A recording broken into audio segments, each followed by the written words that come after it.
Subscribe now and press the bell icon.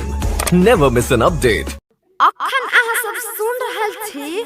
Singer Devendra अकेला के आवाज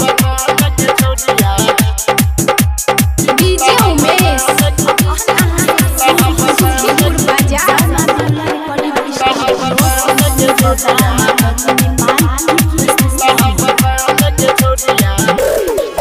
चढ़ल छहौ के 16 के जवानी चढ़ल छहौ के 16 के जवानी चल नहीं मटई के कि दुल्हा बना लेके छौरिया के कि दुल्हा बना लेके छौरिया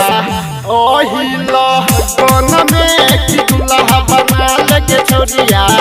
ओही लगन में कि दुल्हा बना लेके छौरिया के मिक्स बाय सतुधन दिलवाला डीजे उमेश सुखीपुर बाजार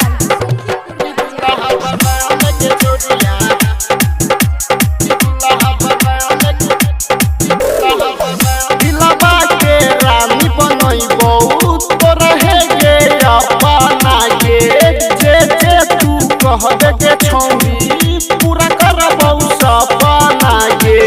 पूरा करबौ सपना गे दिलवा के रानी बनैबौ तो रहे गे अपना गे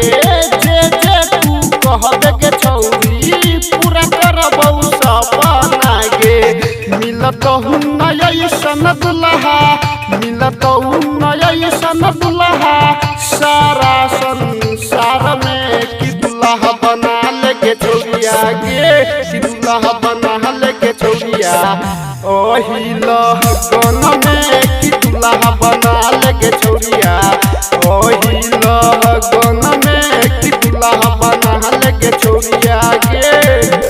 कि दुल्हा बना लेके छौरिया डीजे उमेश सुखीपुर बाजार हर पल देखै छी गे तोहरे सूरतिया गे बैस गेले छौरी तू गे दिल के भीतरिया गे राइटर शंकर तोरा देवेंद्र अकेला गे तोरा देवेंद्र अकेला गे तोरा हर पल देखै छी गे तोहरे सूरतिया गे बैस गेले छौरी तू गे दिल के भीतरिया गे राइटर शंकर तोरा देवेंद्र अकेला गे तोरा दै छौ ऑफर गे कि दुल्हा बना लेके छौरिया कि दुल्हा बना लेके छौरिया ओही लगन में कि दुल्हा बना लेके छौरिया ओही लगन में कि दुल्हा बना लेके छौरिया गे छौरी गे बना ले न गे बना ले अखन अहाँ सब सुन रहल छी जय मां बिहुला रिकॉर्डिंग स्टूडियो शमशी बाजार महतरी नेपाल की प्रस्तुति।